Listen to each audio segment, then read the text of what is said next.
pero nos puede salvar de tener una idea de si el paciente está con un glaucoma agudo. Cuando el paciente está con un glaucoma agudo, la presión intraocular es más de 40 milímetros de mercurio, lo cual a la palpación es duro el ojo, como una piedrita. Entonces, si no tenemos idea, a ver, nos tocamos nuestro ojito y decimos, a ver, esta resistencia tengo en mi ojo y esta en la del paciente. Entonces me toco mi ojo, o también la punta de la nariz, que nos da una idea de la compliance de Timinex, el apretar algo blandito, ¿sí? Entonces no lo podemos, no nos permite deprimirlo si la presión intraocular está dura.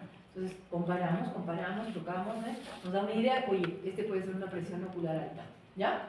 No van a decir tiene 18, pero hay gente que lo practica mucho y llega a calcularle la presión intraocular a los pacientes. Entonces nos sirve esta tonometría oftalmo-tono comparativo con toma digital. Deprimimos suavemente el globo ocular con el dedo índice y apreciamos la resistencia a la deformidad con el otro dedo. ¿Se entiende? Esto se hace con las dos manos y con los dos deditos. Apretan uno y sienten cómo empuja el otro dedo, algo así. ¿Ya? El ojo ofrece una resistencia a ser deformado que es directamente proporcional a la presión que haya en su interior. Por ello, esta técnica consiste en medir la presión intraocular de forma directa. ¿Ya? Para tener una idea. Bien, entonces vamos a pasar ahora a inspección ya de córnea y cristalina. ¿Sí? Vamos a utilizar para ello la iluminación focal con la linternita que les decía de bolsillo. Cámara oscura se refiere a un ambiente sin luz, una habitación sin luz. Entonces podemos observar en la inspección directa, esto es la córnea, esta cicatriz en la córnea se llama leucoma. Es otra terminología que van a incorporar. Esto se llama gerontoxo o arco senil. En este paciente que parece mayor, ¿este paciente o parece joven? Parece joven. Entonces es un gerontoxo, pero no a la edad que debería tenerlo. Entonces, generalmente estos arcos seniles o degeneraciones de la córnea periférica en un paciente joven pueden estar asociados a colesterol elevado. Colesterol elevado, si vemos en un paciente joven esto, decimos, señor, usted sabe cómo tiene su colesterol porque tiene esta lesión que no es típica para su edad, ¿no?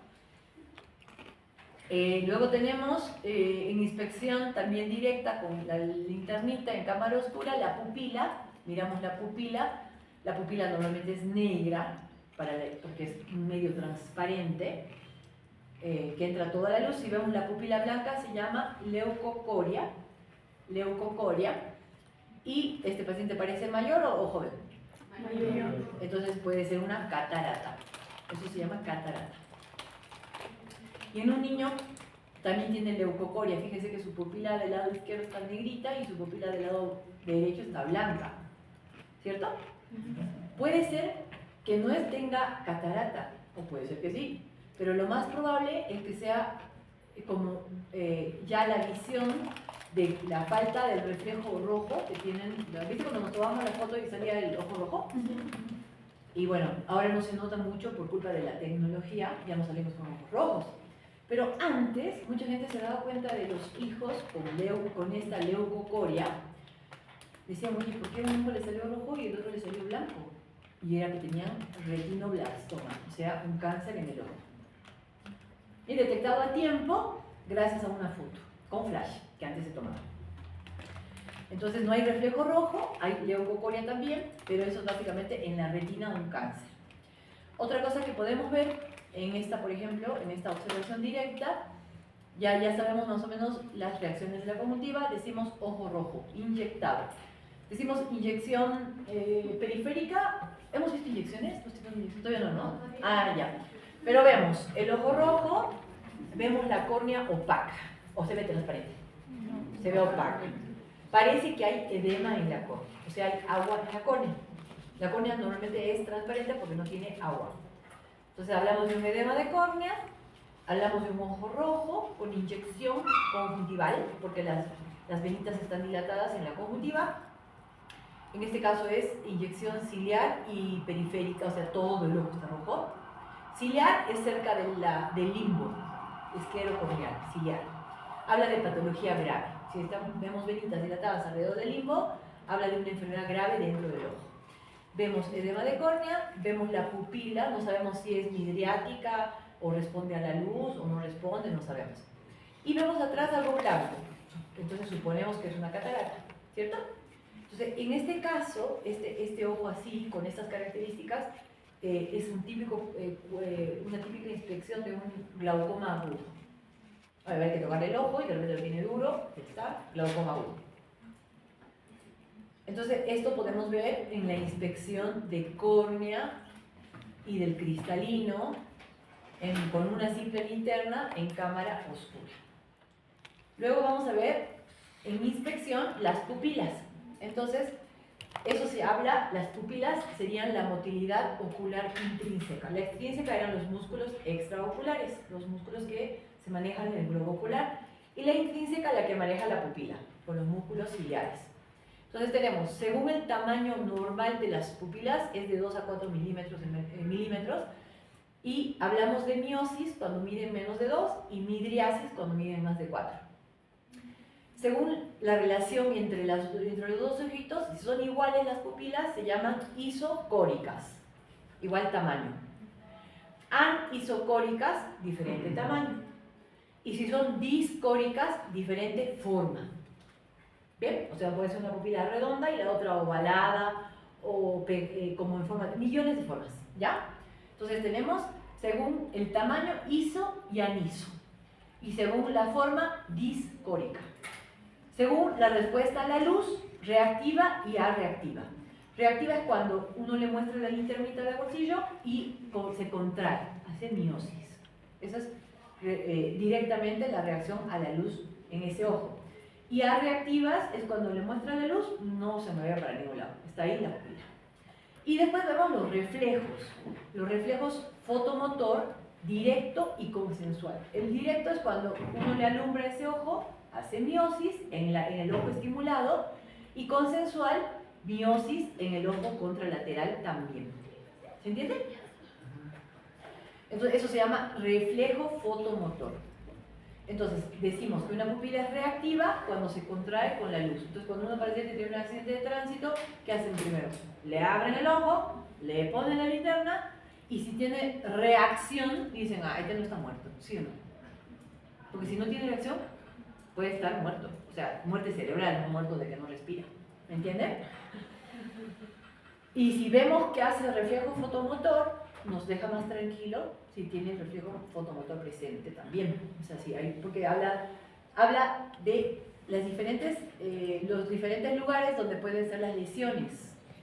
Por ejemplo, si vemos una pupila miótica reactiva, pensamos que ha tenido una lesión hemisférica bilateral, una hemorragia sudural, qué sé yo, una herniación transtentorial o un coma metabólico. Entonces, cuando vemos un diabético en coma, vemos sus pupilas mióticas reactivas. Están chiquititas, pero responden a la luz. Si vemos media, no está ni midriática ni miótica, pero no responde a nada, pensamos en una intoxicación, o sea, lo que más frecuente van a ver, ¿no? Intoxicación con barbitúricos, intoxicación con succinilcolina, y también en casos de hipotensión o hipotermia.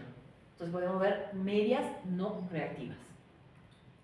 Luego vemos puntiformes reactivas, muy muy chiquititas. Hablamos en una intoxicación por opiáceos o una hemorragia protuberancial.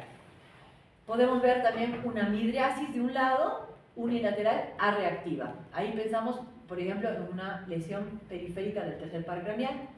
Si vemos midriasis bilateral arreactiva, pensamos en por ejemplo, en una anoxia cerebral grave, en un recién nacido con anoxia, pueden ver este tipo de midriasis bilaterales arreactivas.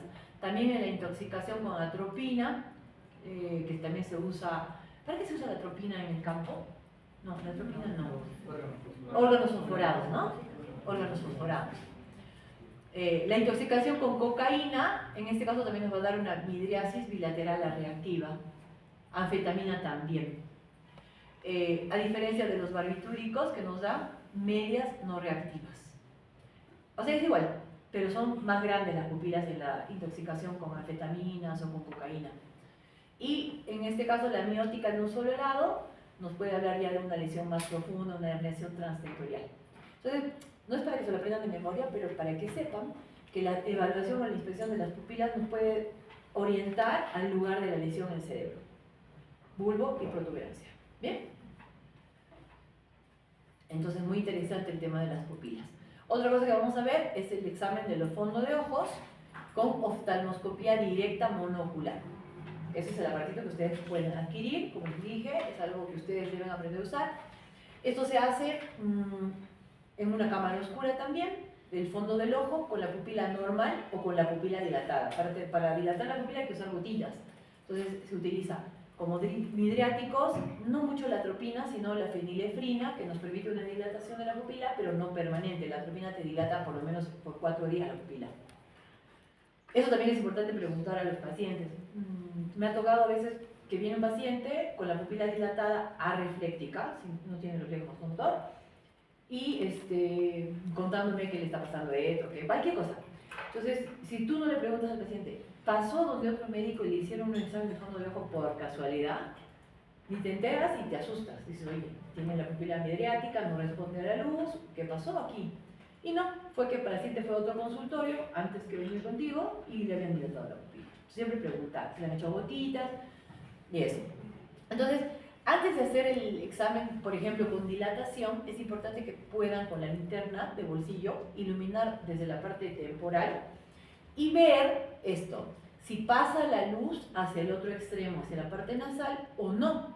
¿Por qué? Porque, por ejemplo, si digamos, no pasa la luz, según el grado, digamos, podemos tener en esos pacientitos que tienen cámaras estrechas un glaucoma agudo por dilatarle la pupila. Entonces, como ustedes no van a tener de repente la lámpara esa donde vemos las cámaras, si son amplias o no, ¿entienden lo que es cámara? Cuando hablo de cámara. ¿Algunos sí entienden? El espacio que hay del iris a la córnea. Esa es la cámara anterior. No hemos hablado, hemos dicho por dónde circula el humor acuoso y toda la nota. Entonces la cámara anterior estrecha no te va a permitir que pase la luz. Va a haber completamente, no va a pasar la luz al otro lado. Entonces tú vas a decir, este paciente tiene una cámara estrecha, mejor no le pongo la fenilefrina, porque si yo le dilato la pupila, puedo provocarle un glaucoma agudo. ¿Se entiende ahora? Entonces, antes de dilatar una pupila, si no sé si el paciente pueda tener un glaucoma agudo, le puedo alumbrar desde un rincón y ver hasta dónde pasa la luz. Más de la mitad sombreada desde el centro de la pupila. Entonces, si veo que va pasando la luz, entonces significa que hay buen espacio aquí que me permite que pase hacia el otro lado y que yo le puedo dilatar la pupila. Si veo que no pasa la luz, no le dilato porque tiene una cámara estrecha. ¿Entienden? Entonces, hacemos el examen de oftalmoscopía monocular directa y vemos así. Lo que se va a ver con esto es una imagen directa, quiere decir tal cual es, del fondo del ojo, es real. La imagen está magnificada en 14 diámetros. Diámetros se refieren a cuántas veces el diámetro de la papila veo del fondo del ojo. Entonces, solamente vamos a ver con el examen hasta la mitad del globo ocular, hasta el ecuador se dice, del globo ocular. Y va a aparecer una imagen de 2 a 3 diámetros del disco. Entonces podemos ver todo lo que se le llama el fondo del ojo. O sea, vamos a ver la papila, las arcadas vasculares superior e inferior y la mácula. ¿Qué es lo más importante del ojo? El nervio óptico, la mácula y las arcadas vasculares. No vamos a ver aquí la hora cerrada, nada. Eso es otro tipo de examen. Pero para los fines prácticos, con que veamos la papila, las arcadas vasculares y la mácula, podemos hacer millones de diagnósticos. Entonces, eso es el examen de oftalmoscopía directa. Como, les mostré la vez pasada cómo es el tema del cabezal, el mango, cómo el orificio de observación. Acá hay unos discos de Orecos que te permite graduar tu corrección, digamos, o la del paciente. Digamos, si es miope o hipermétrope, la imagen que vemos a veces no es nítida. Entonces agarramos y movemos los disquitos y se va haciendo cada vez mejor la imagen. ¿Sí? Que la vamos a ver. Luego utilizamos los filtros, que les había dicho que había 3 tipos de filtros que nos permiten ver acá. Esta con la verde vemos mejor los vasos, al azar, porque es aneritra. Con la azul vemos mejor la superficie, podemos ver lesiones como úlceras, etc. Y bueno, estas son cositas de fijación, que lo hacemos los oftalmólogos, que no hace falta que lo aprendan a usar. Y cómo se hace la técnica. Entonces, la exploración debe realizarse en una habitación oscura. Es conveniente una buena dilatación para empezar a poder acercarse, porque una vez que van ustedes con la linterna, obviamente, ¿qué va a pasar con la pupila? Se va a cerrar, más chiquita, más chiquita. Entonces podemos buscar el tamaño de la luz más chiquitita, son como redonditos de luz, que son más grandes o más pequeñitos. Entonces, obviamente, si yo tengo una pupila pequeñita, utilizo el menor tamaño de luz para entrar en ese ojo. Pero idealmente que lo puedan hacer, aprender a hacer con la pupila dilatada. Y el explorador se debe situar enfrente y hacia un lado del paciente, colocando el dedo índice sobre el disco que se mueve para ver el enfoque. Y le piden al paciente que mire a un punto lejano, porque si le miran a ustedes, ¿qué va a pasar también con la pupila? Va a empezar a ver el efecto. Si están cerca, ¿qué es lo que hace la pupila? Lo hemos visto, ¿ah? Les ha pasado la clase, ¿no? Va a ver que estudien. Hemos dicho que cuando estamos de cerca hay una miosis también y una acomodación, convergencia. El ojo se viene para acá, miosis, aumenta la profundidad de foco para ver cosas de cerca. Entonces, mira el paciente a un punto lejano como para que la pupila no se cierre también ahí. Para el examen del ojo derecho, el oftalmoscopio se sujeta con la mano derecha y se mira con el ojo derecho, haciendo lo propio con el ojo izquierdo cuando este sea el ojo que se va a explorar, ¿sí? Entonces, el médico está mirándole con su ojo derecho al ojo derecho del paciente. Y luego de que ya han enfocado, han visto el reflejo rojo, todo eso que hemos visto con la linternita, agarramos y nos acercamos. Nos vamos acercando hasta que llegamos ahí. Es bien complicado estos estudios porque a veces, la verdad, el paciente te respira en la cara y no quiere matar. Pero bueno, así es. Oftalmoscopía, sí, es complicado. Está muy cerca y a veces te mandan a sala, donde el paciente no se lavó la boca en 50 días. Ya está. Y esto es todo lo que vamos a ver entonces en la oftalmoscopía monocular directa. Tenemos que ver, hemos dicho, la papila, que es la cabeza del nervio óptico. La cabeza del nervio óptico es donde empieza el segundo par craneal. Tiene una excavación, que es esa cosita blanca que ven ahí, una excavación fisiológica. ¿Para qué sirve? Para la entrada de las arterias y la salida de las venas. Esto es un punto ciego de nuestra visión. Punto ciego, no hay visión ahí. Después podemos ver las venas, las arterias. Fíjense que las arterias son más claritas que las venas. Tienen cruces ellas, se cruzan. Entonces, estos cruces también nos sirven para ver patología en los hipertensos. Entonces, si vemos cruces que están mal, patológicos, decimos, este tiene una retinopatía hipertensiva grado 1, grado 2, según los cruces que vamos a ver en la clase de retinopatía hipertensiva. Luego podemos ver la mancha, que se llama mácula, la mancha, y dentro de la mancha vemos la fobia, que es como ese puntito brillosito que está ahí. Vemos los brillos, no sé si se dan cuenta que acá esto tiene como unos brillitos, es normal. Si yo veo, por ejemplo, un paciente joven y lo veo así, digo, fondo de ojo no, dentro de los límites normales para su edad.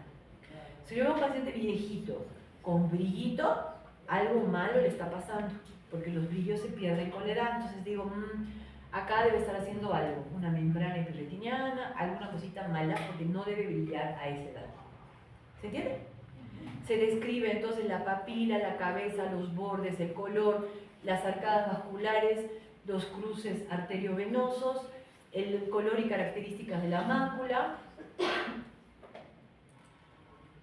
Se describe las estructuras de la papila. En castellano tenemos que ver dentro de la cabeza del nervio óptico los límites. Tienen que ser netos. La excavación fisiológica redonda. El diámetro normal de 1.5, pero hay papilas grandes y no por eso es patológico. El color sí es importante. Si vemos un color pálido, blanco, pensamos que el paciente tiene un glaucoma, pensamos que el paciente tiene una atrofia del nervio óptico por una lesión cerebral, etc. Entonces, todo esto nos da mucha información. Si los bordes no están netos, están así como difuminados, pensamos, a ver, vamos a ver, me voy a poner ya. Pensamos en un paciente con un accidente de tránsito, donde le vemos el fondo del ojo y vemos, a ver, un edema en la papila. ¿Cómo la vemos a la papila? Edema de papila, fondo, ya está. Entonces vemos, por ejemplo, vemos así. Ven que los bordes no están, ¿no se ve ahí? Ojalá que aparezca. Ahí está. Pero más grande quiero. Bueno, ¿se ve o no se ve? Ven que los bordes no están, ahí está. Bueno, es lo máximo que gana. Ven que los bordes no están netos, vemos que las arterias y las venitas no están bien, vemos como hemorragias, ¿cierto? Entonces sospechamos de un edema de papila, puede ser por una hipertensión endocraniana, por ejemplo. ¿Bien? Por eso es tan importante conocer a reconocer la parte normal para que aprendamos a decir cuando no está normal. No me importa que me diagnostiques qué es lo que tiene, pero que sepas que no es normal. ¿Bien? Ya está. ¿Qué más? Luego tenemos el examen del campo visual, que lo podemos hacer sencillo y fácilmente así, por confrontación, donde el examinador se tapa, está el examinador y el paciente se está tapando con su mano derecha su ojo derecho y el médico con su mano izquierda su ojo izquierdo, pero están enfrentados. Entonces, el examinador estira su mano y está mirando al ojo del paciente para que el paciente no busque su dedo. Entonces, yo le digo, ¿no? Cuando vea mi dedo, me avisa. Eso el paciente a veces lo ve acá. Si yo, que no tengo glaucoma, no tengo nada, lo estoy viendo ahí, significa que su campo visual está reducido. ¿Se entiende? Lo mismo hago con el otro ojo, de arriba para abajo, de abajo para arriba, etcétera, etcétera. Pero tú tienes que estar controlando que el paciente no esté buscando tu dedo, sino que te esté mirando al ojo. Entonces, ese es el campo visual, que son pruebas que estudian el campo visual, tratan de determinar los límites externos de la percepción visual. Campo visual es todo lo que vemos sin mirar. ¿Hasta dónde llegamos a ver? Sin mirar. De frente veo con la mácula y el campo visual, acuérdense que es la retina periférica. Luego tenemos otra forma de analizar otro campo, que sería el campo central de visión, que es la mácula. Entonces eso lo evaluamos con esta rejilla o grilla de Ansler, básicamente que es que el paciente mira hacia el puntito que tiene la rejilla y las líneas son rectas. Pero si empieza a notar el paciente que algunas líneas están chuecas o no puede ver el punto, ve una mancha, entonces pensamos en que algo malo le está pasando a esa mácula. ¿Se entiende? Les hablé les dije que descargaran el ¿Tengo baja visión? No. Ah, bueno, con eso terminamos para no confundirnos más. Descárguense una aplicación que es muy buena para mí, al menos me sirve mucho para explicar a la gente cómo ve el paciente que tiene una enfermedad. Se llama Tengo baja visión. Entonces, en Tengo baja visión, ustedes van a encontrar, este es el dibujito de la aplicación. Bien, vamos a encontrar muchas cosas. Inclusive lo pueden poner a esto en esas, ¿cómo se llaman esas cosas que se ponen así para ver? Eso, se pueden poner, el teléfono. Y, por ejemplo, ¿no? Pérdida de campo visual. Entonces nosotros, bajen todo, ¿cómo les voy a mostrar? Bueno, ahí está. Nosotros vemos todo eso, ¿no es cierto? El paciente que empieza a perder su campo visual, se le empieza a cerrar la visión de afuera para adentro en el glaucoma. Entonces, así, hasta que, digamos, ciego. Entonces, es importante que el familiar, porque a veces entran los pacientes con un paciente con glaucoma terminal y lo están jalando. Y el pobre paciente no está viendo el piso. Entonces, tú le tienes que explicar al familiar, oye, no ve pues el piso, no es que no quiera venir rápido, sino le tienes que hacer una rehabilitación visual y que haga tipo escáner, porque a ver, es como si tú te pusieras encima de los ojos, así, ¿no? 2 túneles. Y no puedes ver el piso, el techo, ni al costado ni al costado. Pero ves de frente. Entonces tú tienes que agacharte y hacer así. Un escaneo. Ah, entonces ya. Porque ya he visto que no hay una piedra, no es, ¿me entienden? Entonces, esa es la manera más interesante de explicar a los familiares cómo ve el paciente para que entiendan cuáles son sus dificultades.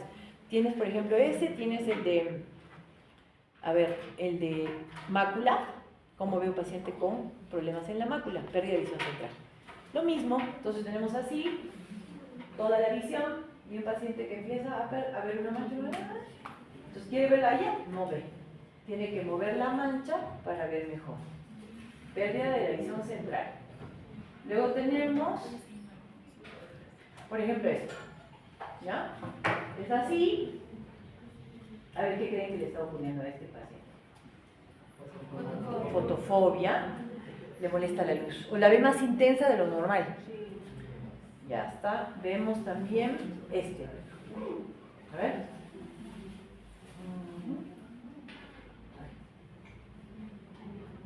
¿Qué está perdiendo? ¿Qué pierde? La nitidez, el contraste, catarata. Así ven los pacientes con catarata. Ven, pero no ven bien. ¿Se entiende? Luego tenemos el simulador ese para realidad virtual, que lo colocan y pueden ustedes ver, caminar con esto para que vean cómo ve el paciente. Y hay combinaciones también de enfermedades, por ejemplo, esto deben verlo en neuro. ¿Qué le pasa aquí? Ajá, no ve la mitad, de un campo visual. Luego tenemos este. ¿Qué sería este?